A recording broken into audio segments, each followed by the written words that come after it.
Isang masayang pagbati na may ngiti sa aking mga labi. Naghahanap ba kayo ng makakatuwang sa pagre-review ng inyong anak? Meron yan sa DepEd. Ang ETUlay online tutorial ay libre at handog ng ating kagawaran sa pangunguna ng OUA ICTS EdTech. Ito ay isang proyektong makatutulong sa mga mag-aaral, katuwang ang mga magulang o kasama sa kani-kanilang tahanan para masagutan at maunawaan ang mga modules. Hangad din ng programang ETUlay ang matulungan ang ating mga guro sa kanilang mga blended learning classes. Ang ating ETUlay ay mula kinder hanggang senior high school.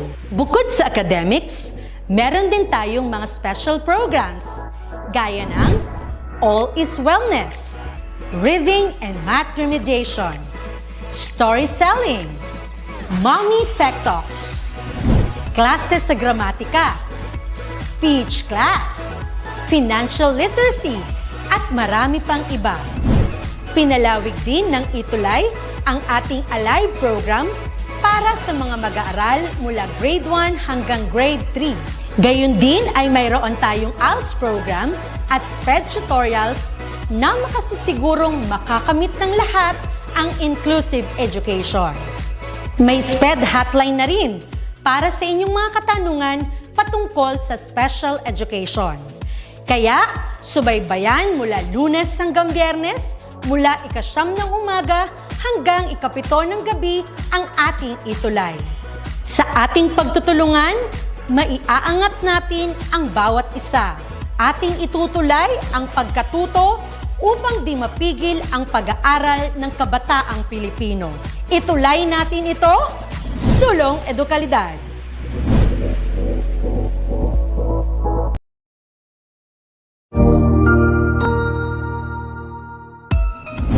Mabuhay! Good day to all! I am your tutor Madge. Welcome to ETUlay, a free online tutorial, an initiative of the Department of Education, Information and Communications Technology Service, Educational Technology Unit, ICTS EdTech. This program is aimed at helping and assisting learners from kindergarten, senior high school, ALS, Alive, and SPED learners. Aside from answering the modules, the ETUlay is offering programs which you will surely look forward to. Together with our parents and teachers, the ETUlay will bridge the gaps where difficulty and ease meet in learning new knowledge and skills. So, let us prepare our modules, pen and paper. Ready your mind to see and hear worthwhile and interesting lessons. Let us now study and learn, together with our volunteer online tutors. Tara na!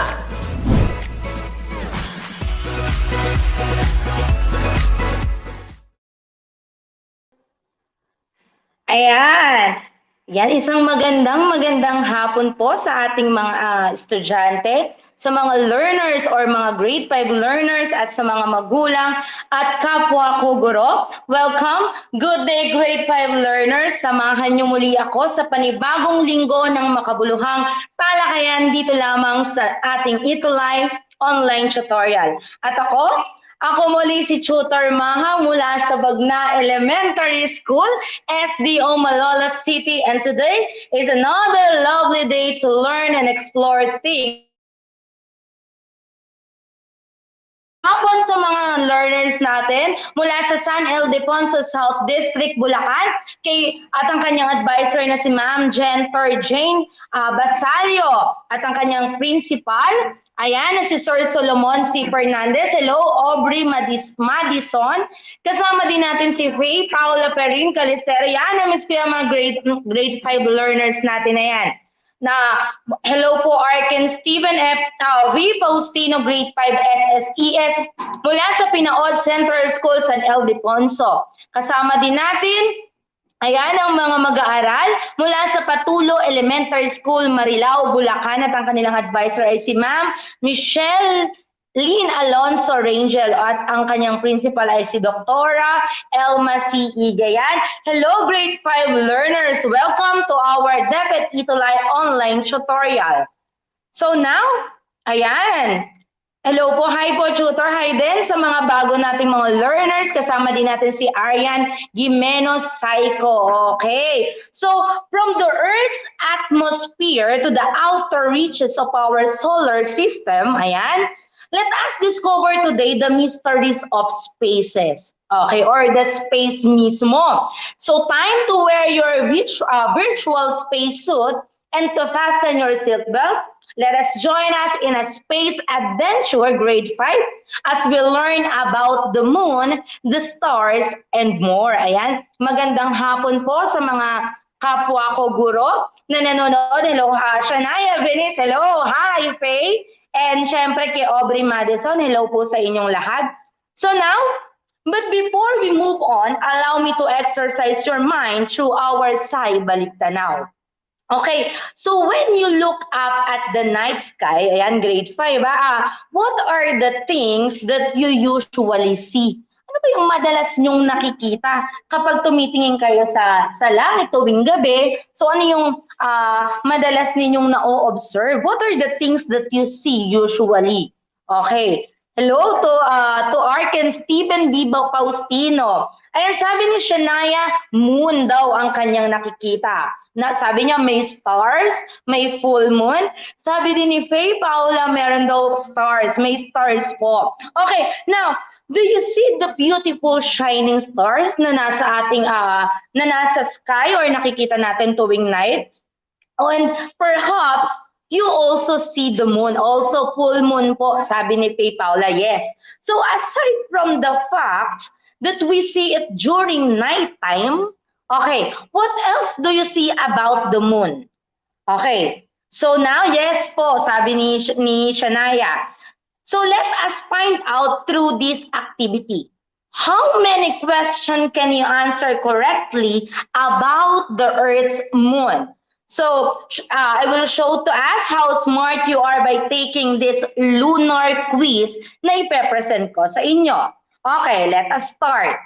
So for number 1 lunar quiz, which of the following statement correctly describe the moon? Okay, A, it can support life. B, it can produce its own light. C, it has a surface covered mostly with water. Or letter D, it has a rocky surface with plenty of craters. Okay, tingnan nga natin. Ano nga ba ang sagot ng ating mga...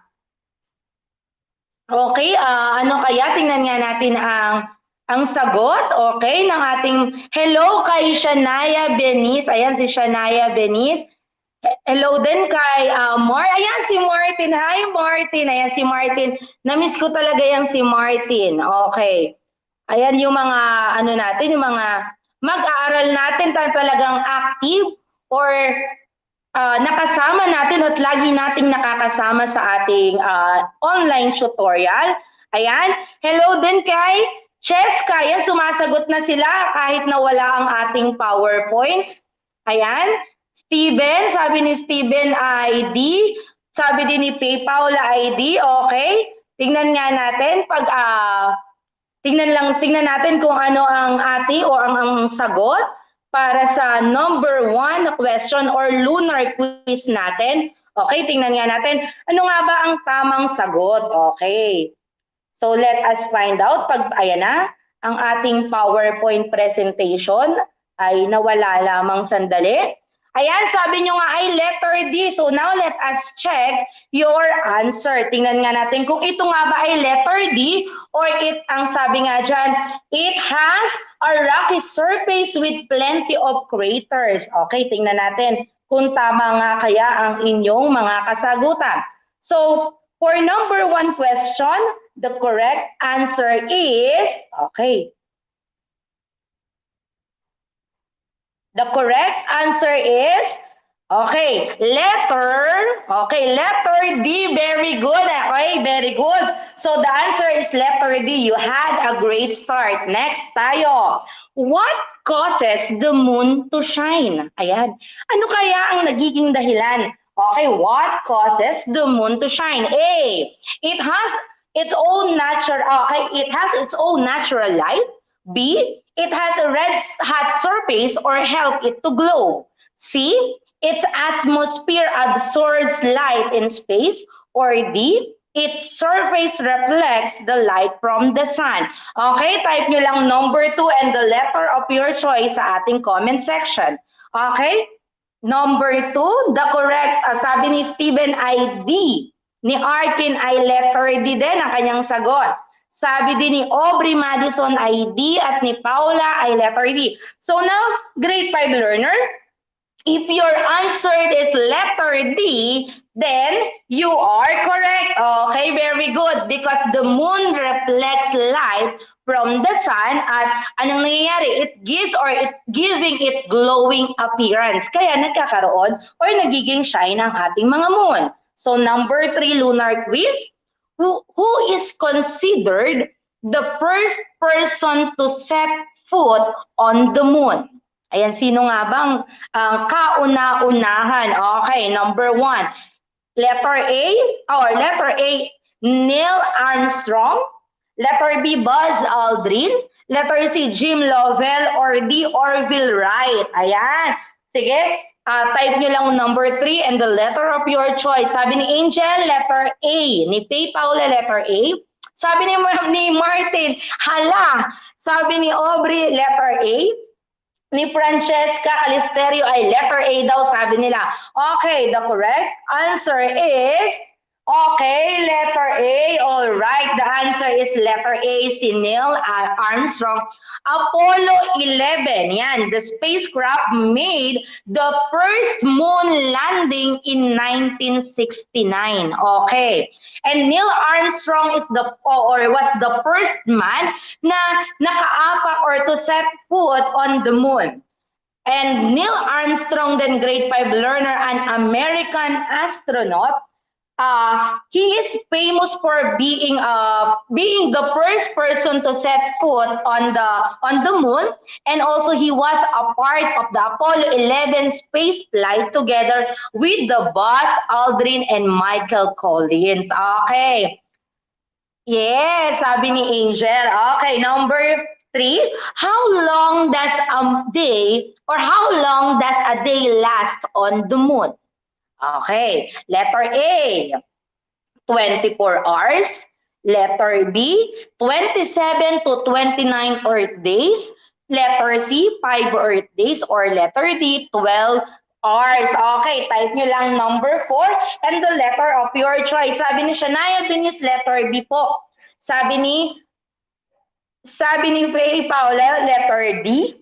Sabi ni Martin, letter B. Sabi ni Vinis, B. Okay, letter B daw. Ito sabi ni Krisa May Cruz, letter B.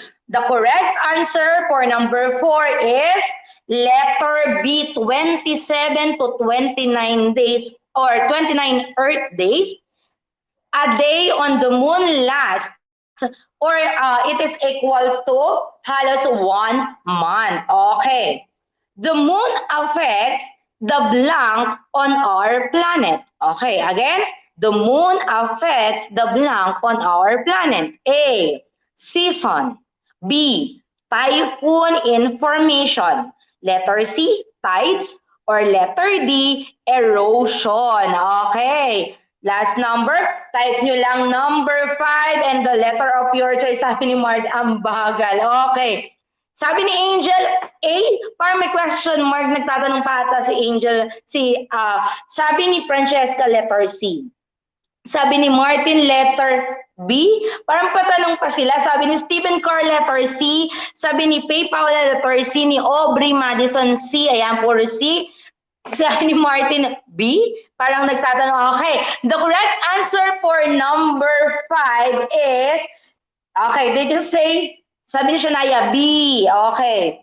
So, the correct answer for number 5 is letter, okay, letter B. Yes.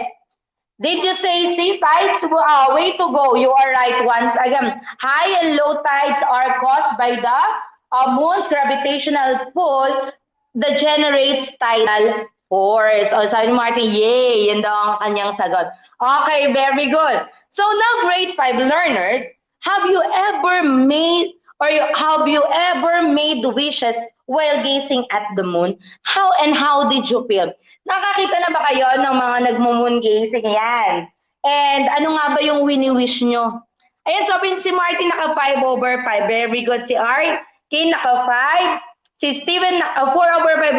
Babawi yan si Steven pagdating sa ating quiz mamaya. Si Francesca 5. Very good. Si Shania, happy po. Yan.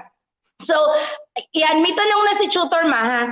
Have you ever made wishes while gazing at the moon? Na-experience nyo na ba or nag-wish na ba kayo? Ayan. And how did you feel? Na-experience nyo na ba? 3 lang po ako, sabi ni Paula. Yes. Mabawi si Paula mamaya. Okay. Yes po, sabi ni Benice, na-experience niya na daw ito. So, grade 5 learners, the moon is very interesting object in the sky. Diba? So, more than its beauty, there are a lot of things that we might not know about the Earth's moon. Opo, wish. Sana mawala na ang COVID-19. Feeling happy. Yes, very good. Martin, talagang lahat tayo ay wini-wish natin yan para syempre makabalik na rin kayo sa school. Okay. So, sabi nga, more than its beauty or kagandahan ng moon, there are lots of things that we might not know about the Earth's moon, such as nature, even the characteristic, the phases, and its effects on our planets. So don't worry, because we will guide you in our space journey as we discover about or more about the Earth's moon. Okay, so now, the moon is the only natural satellite the Earth has. Okay, yung muna, the moon is the only satellite or the only natural satellite that the Earth has. Yun ang meron tayo. And when we say satellite grade 5, it refers to an object, okay, that revolves around a larger object. Okay, it refers to an object that revolves, umiikot around a large object. In astronomy, it is defined as a heavenly bodies orbiting the Earth or another planet na umiikot.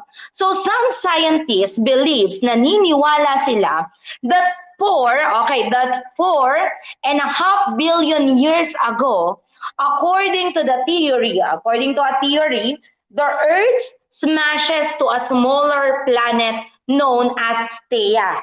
So that is also forming at that time. Yan, naniniwala sila ng time na yon. The moon does not produce its own light. Hindi nakakapag-produce ang moon o ang buwan, okay, ng sarili niyang liwanag.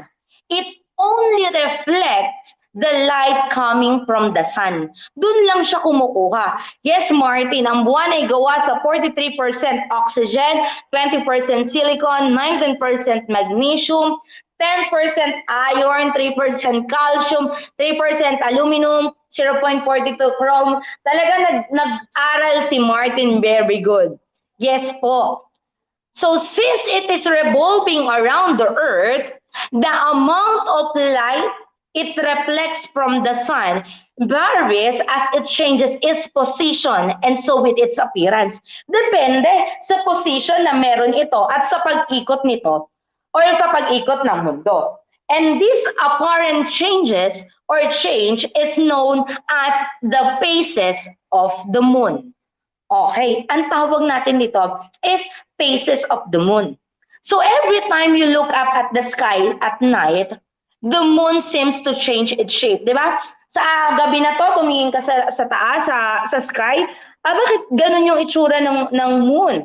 Then the following day, tumingin ka ulit, na bago na naman yung position or even yung itsura mismo ng moon. It is because of its phases. So some nights, the moon might look full and bright.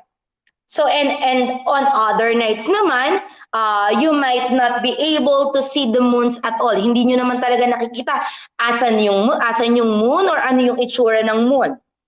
Hi ma'am, good afternoon po. Hello, Shane O. Nerbar, grade 5 Diamond. Okay.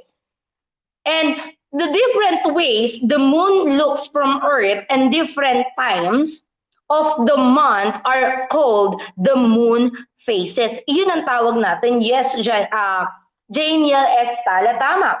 It is because of the moon phases.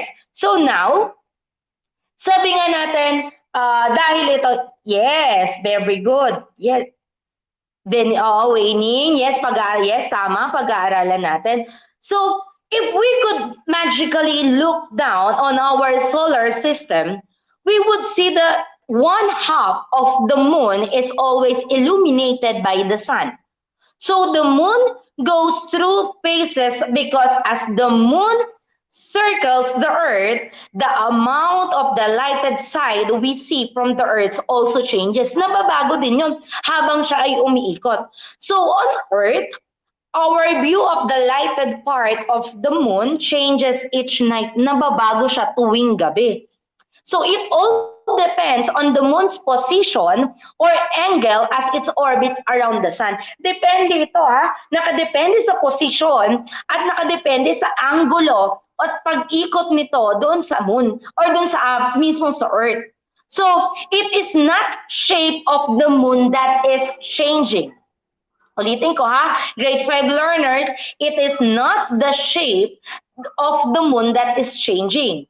It is our view of the moon from the earth that change.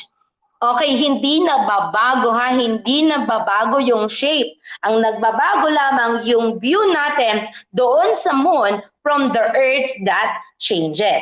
So now, as the moon orbits of the earth and being lighted by the sun, the phases changes. Nagbabago din ito.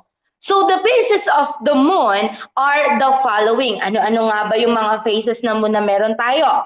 So we have the new moon, the waxing crescent, the first quarter, okay, the waxing gibbous, the full moon, the waning gibbous, the third quarter, and the waning crescent. All right. So let's go to know these phases one by one. Nabuo ang buwan, humigit kumulang 4.5 bilyong taon na ang nakalipas dahil sa pagitan ng mundo at ng ibang planeta. And that is one of the theory, Martin. Yes. So let's begin with new moon. So during this phase, we cannot see the moon from the earth. Hindi talaga natin nakikita. So the moon is completely dark. Makikita natin madilim lang siya. So this is because the unlighted half of the moon is facing us, nakaharap mismo sa atin. So if the moon is directly between the sun and the earth, expect for a new moon. So again, grade 5 we cannot see a moon during a new moon. Hindi natin talaga nakikita yung moon kapag ang phases niya or ang first phase niya is new moon. So that's why it is also called the invisible phase. Yung new moon, another term for, o ang isa pang tawag natin dito is invisible phase. Kasi we cannot see a moon during a new moon. Hindi talaga natin ito nakikita kapag ka new moon. So how about as the moon starts to orbit or move, kapag gumalaw na ito o umikot na ito, we see more and more of the moon. This is called the waxing crescent. The term waxing means growing or expanding in illumination.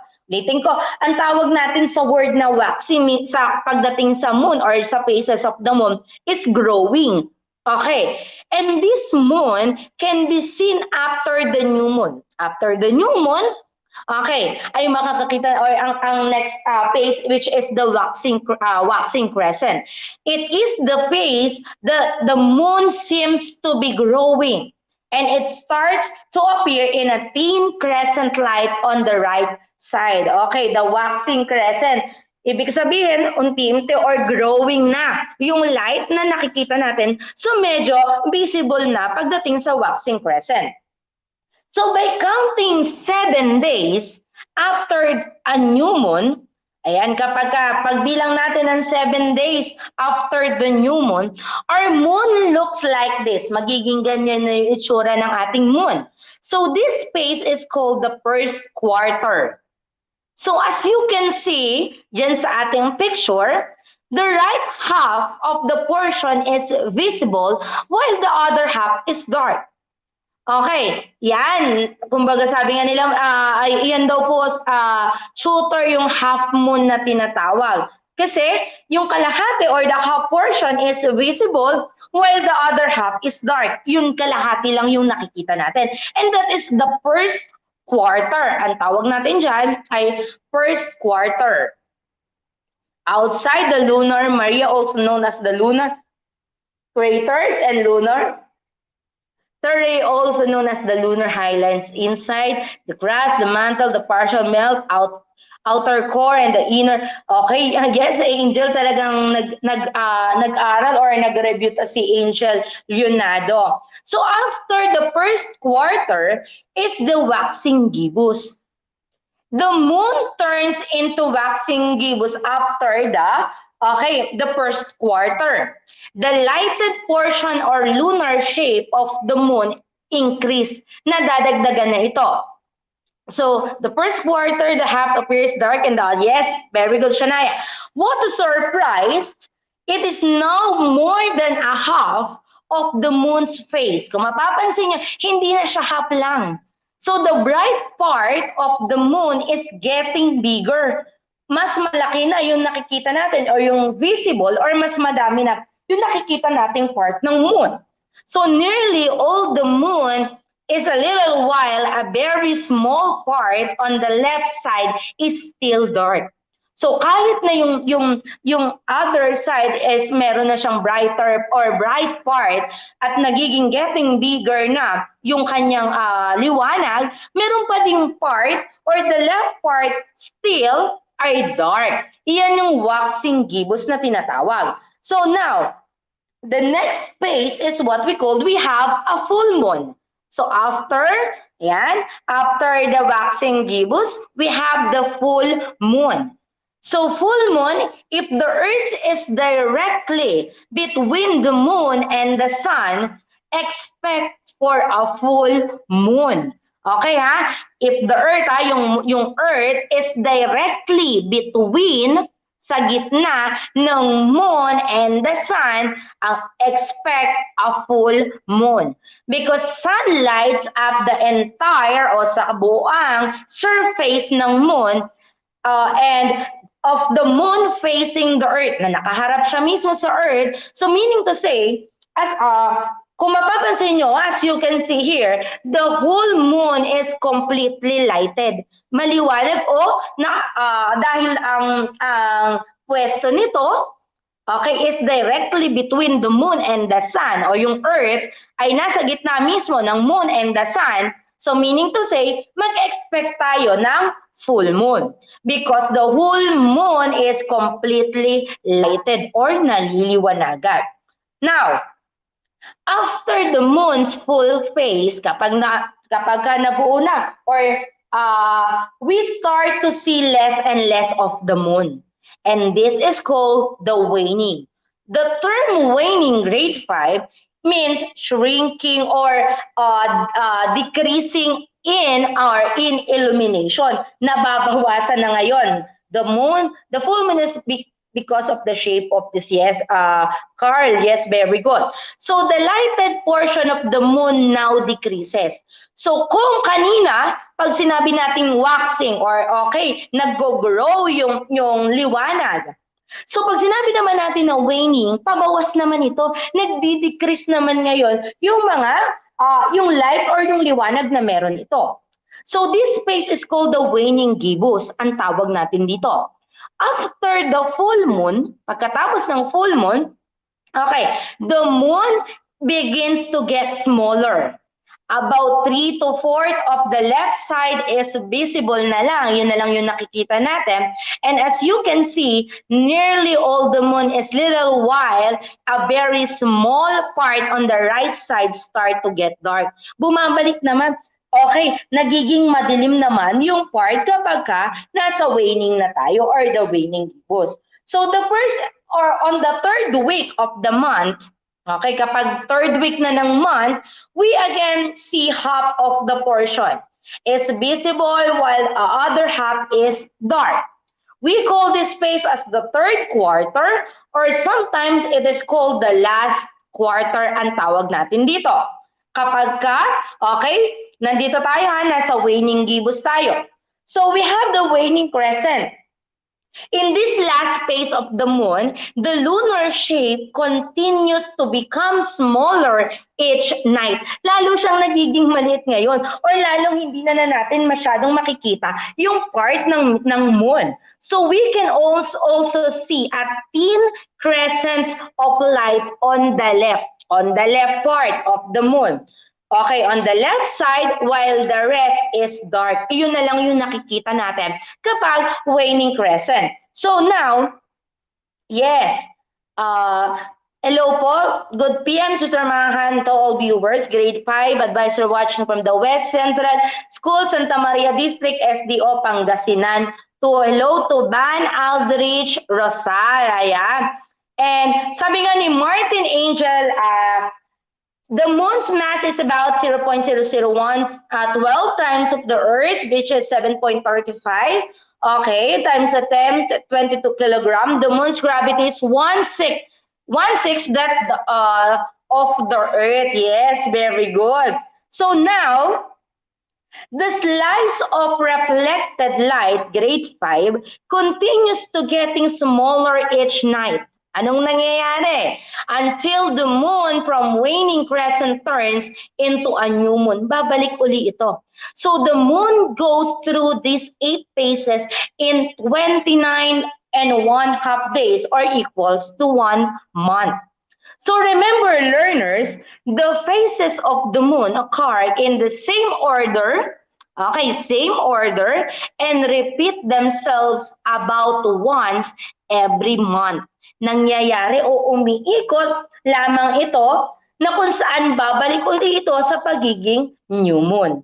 Okay, the radius of the moon is 1,734.4 kilometer po. Very good. Ang daming nag-aral, ang daming mga learners natin ngayon na nag-review talaga sila. Yes, very good. So now grade 5. Ayan. I know you've been waiting for this. Ayan. It is now time to check your understanding about the topics that we have talked about with the help of our next activity called Aghamon. Ayan, sabi ni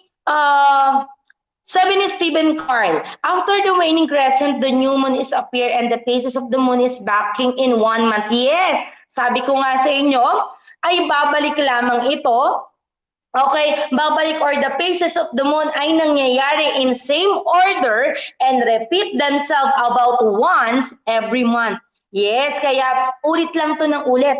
After the waning crescent, babalik uli ito sa pagiging new moon at sunod-sunod na phases of the moon na nangyayari sa loob lang ng 29 days and 29 and 1/2 days or equals to 1 month. Okay, let's start. Okay, para sa ating aghamon, identify the name the phases of the moon. Ulitin ko, identify and name the phases of the moon. Yun lang gagawin nyo. Kung mapapansin nyo sa ating picture or sa ating aghamon, ay meron andyan yung Earth sa center and may number tayo every moon or nakalagay, yes, the moon's presence helps stabilize our planets and moderate our climate. Yes, Martin. Talaga nag-review ang ating mga grade 5. So now let us start. Number 1, itatype nyo lang sa ating comment section, number 1 and your answer dun sa number or dun sa tamang sagot na nakalagay dyan sa ating picture or sa ating moon, sa phases of the moon. Okay, so let us start. Number 1, sabi ni Faye Paula, full moon. Sabi ni Aubrey, full moon. Sabi ni Arken, full moon. Sabi ni Van Gogh, Aubrey, full moon. Ni Stephen Carl ay full moon. Sabi ni Raylene Andrea, full moon. Sabi ni Chris May Cruz ay full moon. Let us check. The correct answer for number 1 is full moon. Okay, very good. Number 2. Ayan. Type nyo lang number 2 and your answer. Ano nga bang phase ng moon ang number 2?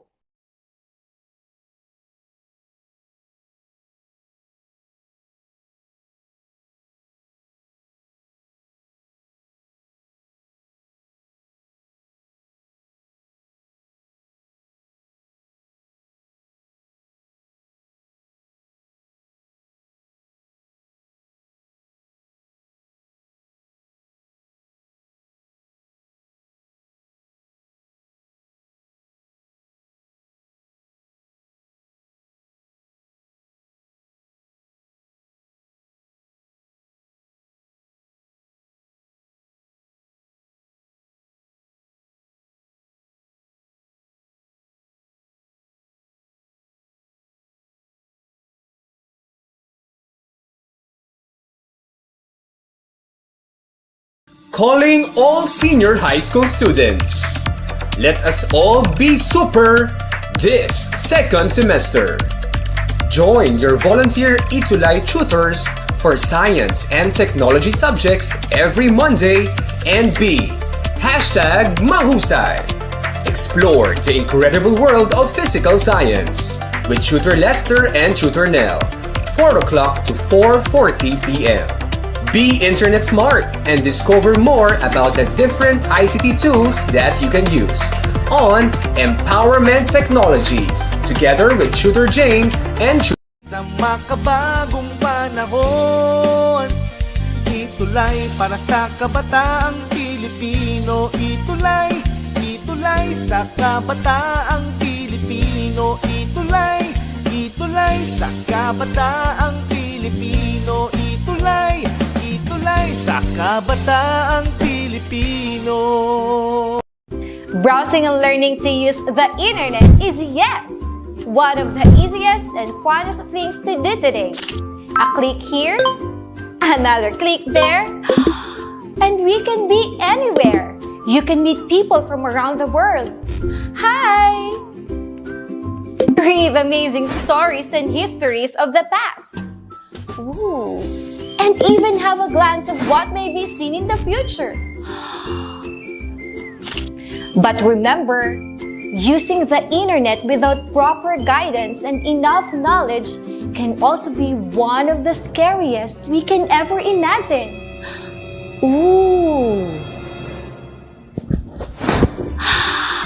Imagine going on an online trip, seeing the beauty of the place, when suddenly, potential scams pop up and block your way.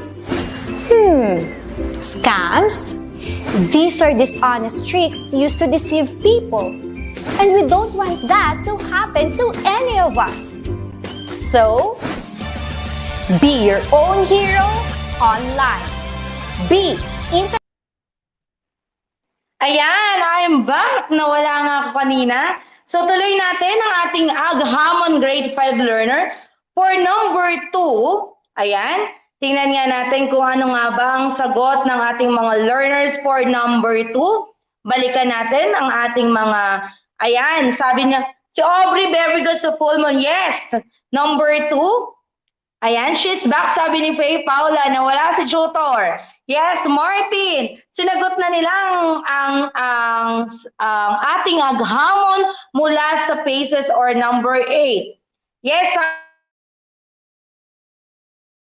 the third is third quarter.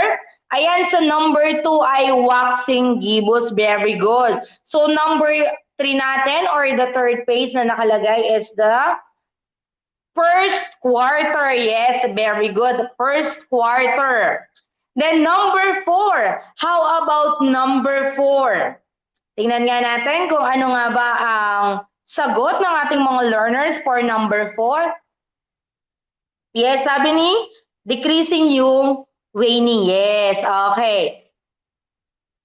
Aubrey Madison waxing gibbous number 2. Yes, very good. So how about number 4? Waxing crescent. Okay, waxing crescent sabi ni Steven. Sabi din ni Paula ay okay, waxing crescent sabi niya kanina sa number 4. So let us see. Number 4 is waxing crescent. Okay, very good. How about number 5?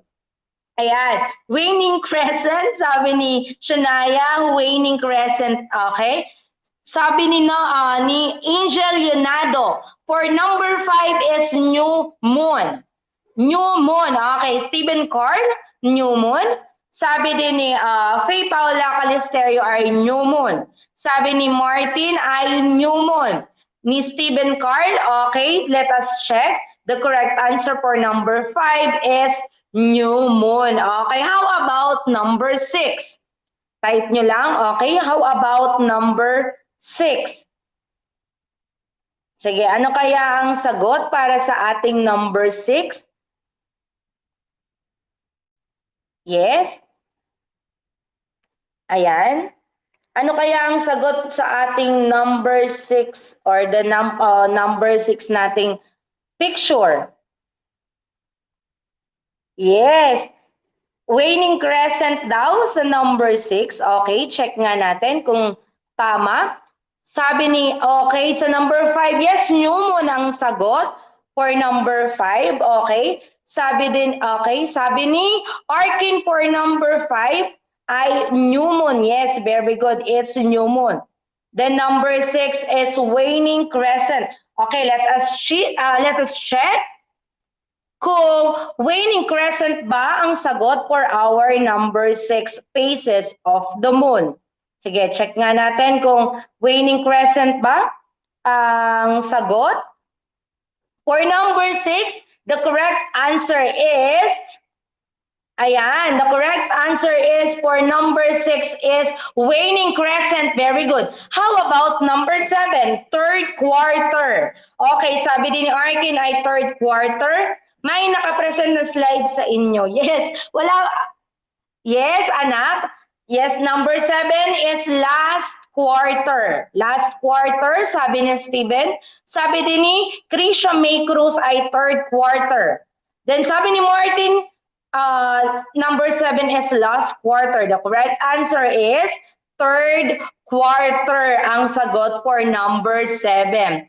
How about the last phase or number 8, moon, na naka-present? Okay.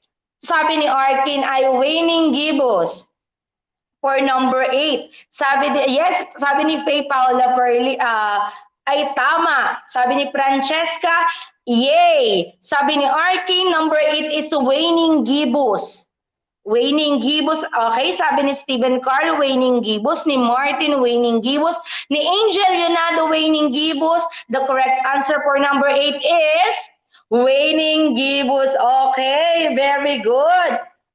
Ayan, ilan kaya ang naka 8 over 8?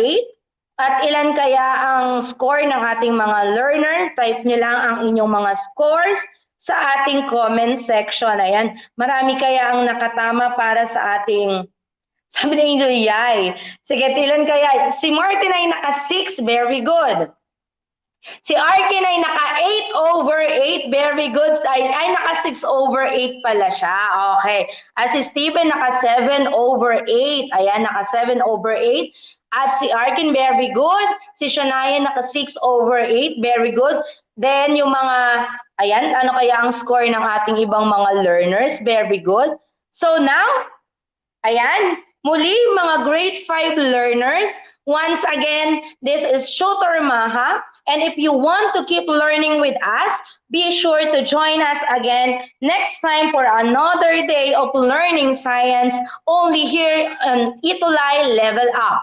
So muli mga learners, mga kapwa ko, mga guro, mga magulang, ako po ulit si Tutor Mahal. Remember learners, sa agham, lamang ang may alam. Ayan, muli maraming salamat at huwag kayong aalis dahil meron pa tayong Grade 6 online tutorial. Maraming salamat po sa inyong mga mag-aral. Ayan, bye-bye. Thank you. Goodbye.